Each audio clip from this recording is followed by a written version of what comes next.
سياسة مصر لو تعرفين تساعد الخطيبة فيها. اتفضل يا ابونا. ابونا ما حضرش كلمه، لكن انا قلت له لو سمحت تيجي تقولها بطريقه تلقائيه، يعني مش هقول خطاب، يعني هقول بس هقول اللي في قلبي. ميرسي يا ابونا. أنا بشكركم إن أنتوا أتحتوا لي الفرصة، مع إن أنا مش مستعد إن أنا أقول كلمة، ولكن يا ريت كلنا نفكر كده بنظام شوية، أو نحاول إن إحنا ننظم جهودنا علشان نقدر نوصل لنتيجة ولو حتى تكون مرضية. في حاجات كتير عاوزين نخلي بالنا منها. أولا، فين رد الفعل العالمي تجاه اللي حصل للأقباط، سواء كانوا مسيحيين اللي هم ماتوا من فترة بسيطة، أو للكنيسة اللي أنا لسه سامع عنها دلوقتي، أو أي حد مسلم برضه. يعني المسلمين إخواتنا برضه يهمنا إن هم ما يتعرضوش لأي ضرر، لأن إحنا يعني ديانتنا المسيحية بتقول إن ما دام هناك إنسان فإحنا يعني نحاول إن إحنا نبعد عنه كل شر، مهما كان حتى الإنسان ده لو كان حتى عدو. يعني المسيحية بتقول أحبوا أعداءكم.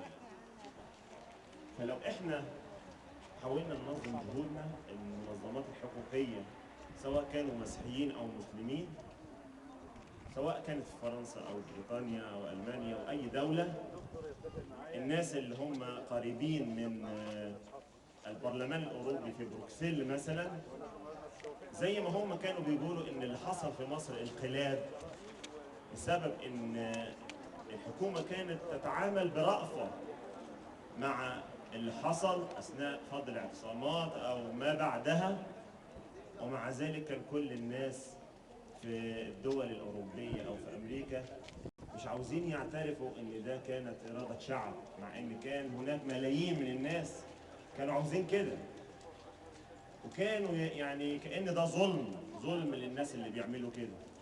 طب فين رد فعلكم أمام اللي بيحصل دلوقتي؟ احنا قعدنا 8 شهور بعد عزل الرئيس مرسي، لحد دلوقتي حوالي مثلا أكتر يمكن من 1000 واحد مات تقريبا. يعني فين المنظمات الحقوقية وفين دول العالم اللي كانوا بيقولوا تعامل الحكومة أو تعامل الرئاسة أو الناس القائمين على السلطة كان بعنف؟ فين؟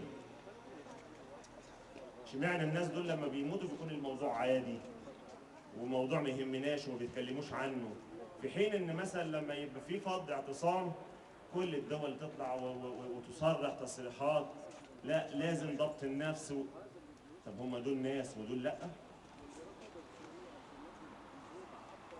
الحكومات الأوروبية أو الأمريكية إلى آخره لم ينظروا إلى أكثر من حوالي 80 مكان يخص دور العبادة في مصر، لم ينظروا إليها، وكانوا ينظروا للتعامل. مثلا إن الحكومة مثلا فضت الاعتصام وكان مثلا في ناس ماتت، هم حاولوا مرة ومرات إن هم يفضوا الأمور سلميا، ما نفعش. ولو إن أنا يعني وده رأيي الشخصي إن ما كانش في تنظيم ولا تخطيط في فض الاعتصام، لأن لما يبقى في 45 يوم الاعتصام شغال وكانوا يجهزون ويعدون العدة وبيخزنوا أسلحة وإلى آخره، ماشي، الحكومة سمحت لهم بكده، ومع ذلك لما جم يفضوا الاعتصام ما كانش في تخطيط للأسف. أنا عارف إن الشرطة كانت يعني إلى حد ما لسه بتستعيد عافيتها. طب القوات المسلحة ما المفروض مساندة ليها؟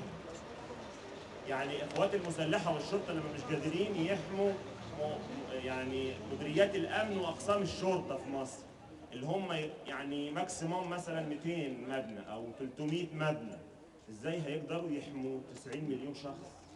مفيش تخطيط يا جماعة. أنا عارف إن البلد كانت بتمر بوضع صعب وإن الموقف كان صعب عليهم، بس لازم كان يبقى في تخطيط أحسن من كده. لما انت مش قادر تحمي مديريات الامن واقسام الشرطه، ازاي هتحمي 90 مليون مصري؟ ليه ما يكونش في تخطيط اكتر ونظر الى بعيد؟ مع ان الاعتصام كان هناك تهديدات، هنحرق مصر، في تفجيرات، في سيارات مفخخه، ومع ذلك لم يعد ليها كويس. للاسف لازم كلنا نقف مع بعض يا جماعه في فرنسا وفي كل البلاد، ونطالب المحكمه الدوليه ان هي تتخذ مواقف تكون حاسمه وعادله، ما تكونش المكيالات كثيره، مش مكيالين بس، ده مكاييل. لان لما المسيحيين يموتوا او المسلمين، يعني حرام كل يوم جمعه ناس بتموت، حرام. ايه ذنب واحد معدي في الشارع يروح واحد ضربه بحاجه، او مثلا سياره تنفجر فيموت ويتشرد اولاده ويتيتموا ومراته تترمل؟ ليه كل ده؟ اللي عاوز يعيش على ارض مصر انسان محترم ويعيش بخير للناس، اهلا وسهلا. اللي عنده كلمه حق يتفضل وراسه، يعني يشيله فوق راسنا ويقولها. لكن الناس الظالمين غير العادلين، اذا ما كانش هناك موقف من الحكومات، ربنا هيحاسب القائمين على السلطه اولا لانهم لم يرضعوهم، وهيحاسب الناس اللي عملوا الاعمال دي برضه لان الله عادل. حتى برضه الحكومات الاوروبيه والى اخره وامريكا وكل الناس دول اللي بيقول موقف ظالم، ربنا لن ينسى، مش هينسى الناس الحزانه والناس اللي اتيتموا والناس اللي ترملوا والناس اللي اتخربوا بيوتهم بسبب انسان يعادي حتى نفسه، لا يعرف الله، سواء مسيحي او مسلم. احنا بنقول الله لينا كلنا، كل واحد بيعبده بالشكل اللي هو شايفه، بس ربنا ما بيقولش موت. ولو كان ربنا انت فاهم ان هو بيقول موت، يبقى انت فاهم غلط. ازاي نطلع نقول ان الاديان السماويه تدعو للسلام والمحبه والتسامح، وبعد كده اموت واظلم، ومن يختلف معايا خلاص مش لازم يعيش؟ ذنب ايه الناس اللي في ليبيا؟ انا عندي اولاد اخوالي شغالين في ليبيا، في ناس منهم لحد الوقت يمكن يكونوا هناك، وانا عن نفسي نصحتهم للاسف الشديد كذا مره بس ما بيسمعوش الكلام، لان بلدنا مقصره يا جماعه، مش بعد الثوره بس، قبل الثوره كمان. لو احنا معززين في بلدنا ما كناش نلجأ ان احنا نروح بلاد تاني نشتغل فيها. لو احنا بلدنا بتوفر لينا عيشه محترمه مش هنروح ونتذل، مع احترامي للي يسوى واللي ما يسواش، مع احترامي طبعا للناس المحترمين اللي في البلاد التانية، يعني في ناس محترمة، لكن للأسف هناك ناس لا يعرفون الاحترام طريقا أو معنى. نطالب الحكومة إن هي تستفيق شوية من الغفلة اللي هي فيها، سواء الحكومة السابقة أو الحالية.